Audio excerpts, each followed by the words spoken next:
And I am Yes. curious because I saw you, there was another video not long before the one with you playing guitar after a break where you were playing bass.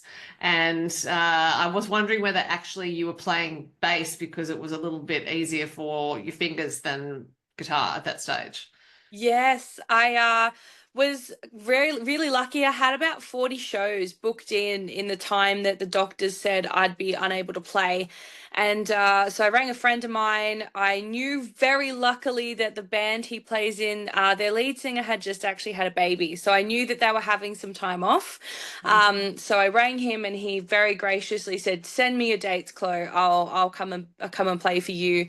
And he jumped on stage. We hadn't had a single time to rehearse. I think because we'd done, I was in a hospital, and then it was Tamworth, and then it was like bang back into reality.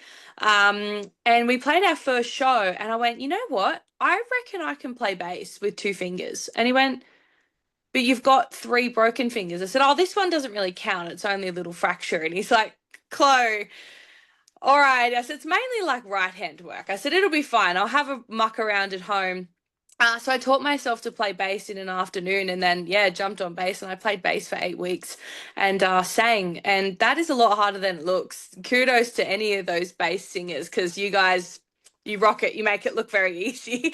Yeah, I think it's why there aren't a lot of lead singers who do play bass. Okay, let's just backtrack though. You taught yourself to play bass in an afternoon. I used to play bass. I was looking at you in that video playing bass, and I was thinking, I didn't realize that she also played bass all this time, is what I thought, because you looked like you'd been doing it for years.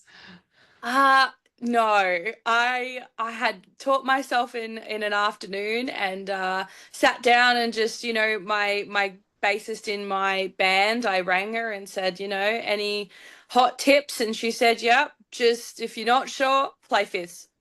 I was like, okay.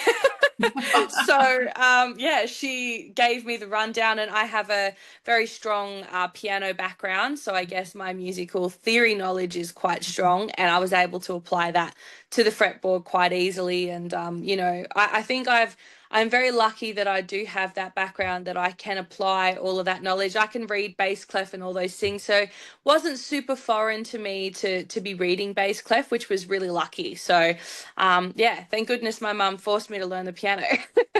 Well, if you want to go further, when I was taking lessons in bass, the teacher gave me Bach's cello studies to learn from. Because she's like, oh, you can read music. All right, here's how you're going to learn bass.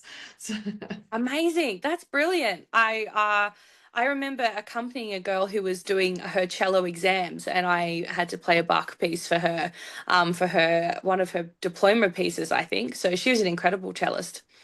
well, I was not an incredible bass player, but that's how that goes. Oh, I'm sure you were. I hope you still play.